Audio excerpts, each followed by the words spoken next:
ಈ ಪೊಸಿಷನ್ ನೋಡ್ತಾ ಇದ್ದೀರಲ್ವಾ, ಈ ಪೊಸಿಷನ್ ಅಲ್ಲಿ ಆ ಬಾಲ್ನ ತುಂಬಾ ಹೊತ್ತು ಹಿಡ್ಕೊಂಡಿಟ್ರೆ ಕೈಯಲ್ಲಿರೋ ಮಸಲ್ಸ್ ಎಲ್ಲ ಟೆನ್ಸ್ ಆಗಿಬಿಡುತ್ತೆ. ಸೊ ಮಸಲ್ ಅಲ್ಲಿ ಟೆನ್ಷನ್ ಫಾರ್ಮ್ ಆಗುತ್ತೆ. ಹಾಗೇನೆ ಇನ್ನು ಸ್ವಲ್ಪ ಹೊತ್ತು ಇಟ್ಕೊಂಡ್ರೆ ಮಸಲ್ ಪೇನ್ ಆಗಕ್ಕೆ ಶುರು ಆಗುತ್ತೆ, ಕೈಯಲ್ಲೆಲ್ಲ ನೋವು ಬರುತ್ತೆ. ಸೊ ಇದು ನಿಮ್ಗೆ ಗೊತ್ತಿದೆ ಅಲ್ವಾ.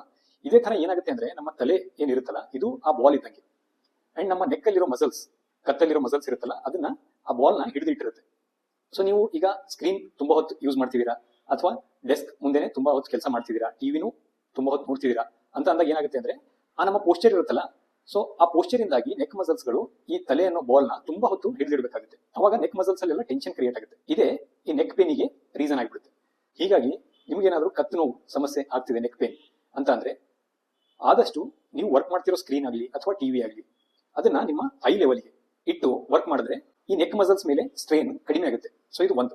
ಆಮೇಲೆ ರೆಗ್ಯುಲರ್ ಬ್ರೇಕ್ಸ್ ತಗೊಂತಾ ಇರಬೇಕು. ಕಂಟಿನ್ಯೂಸ್ ಆಗಿ ಒಂದೇ ಪೋಸ್ಚರ್ ಮೇಂಟೈನ್ ಮಾಡೋದ್ರಿಂದ ಮಸಲ್ಸ್ ಅಲ್ಲಿ ಟೆನ್ಷನ್ ಆಗ್ತಿರುತ್ತೆ. ಹೀಗಾಗಿ ಅವಾಗವಾಗ ರೆಸ್ಟ್ ಬ್ರೇಕ್ ತಗೊಂತಾ ಇರಬೇಕು. ಅಂಡ್ ಕೆಲವೊಂದು simple stretching exercises for neck muscle strengthening ಅದನ್ನ ನೀವು ಪ್ರಾಕ್ಟೀಸ್ ಮಾಡಬೇಕು. ಈ simple exercises and neck muscle stretching ನಾನು ಇನ್ನೊಂದು ವಿಡಿಯೋದಲ್ಲಿ ಡೀಟೇಲ್ ಆಗಿ ತೋರಿಸ್ಕೊಡ್ತೀನಿ. ಇದ್ರ ಜೊತೆಗೆ ಸಾಧ್ಯವಾದ್ರೆ ಅವಾಗವಾಗ heat compression and neck massage ಇವೆರಡು ಮಾಡೋದ್ರಿಂದ ಕೂಡ ನೆಕ್ ಪೇನಿಗೆ ಸಾಕಷ್ಟು ಹೆಲ್ಪ್ ಆಗುತ್ತೆ. ಈ ತರಹದ ಹೆಲ್ದಿ ಟಾಪಿಕ್ಸ್ ನ ಅರ್ಥ ಮಾಡ್ಕೊಳ್ಳಕ್ಕೆ ಮತ್ತು ಅಳವಡಿಸ್ಕೊಳ್ಳಕ್ಕೆ ನಮ್ಮ ಚಾನೆಲ್ ನ ಫಾಲೋ ಮಾಡಿ. Thank you.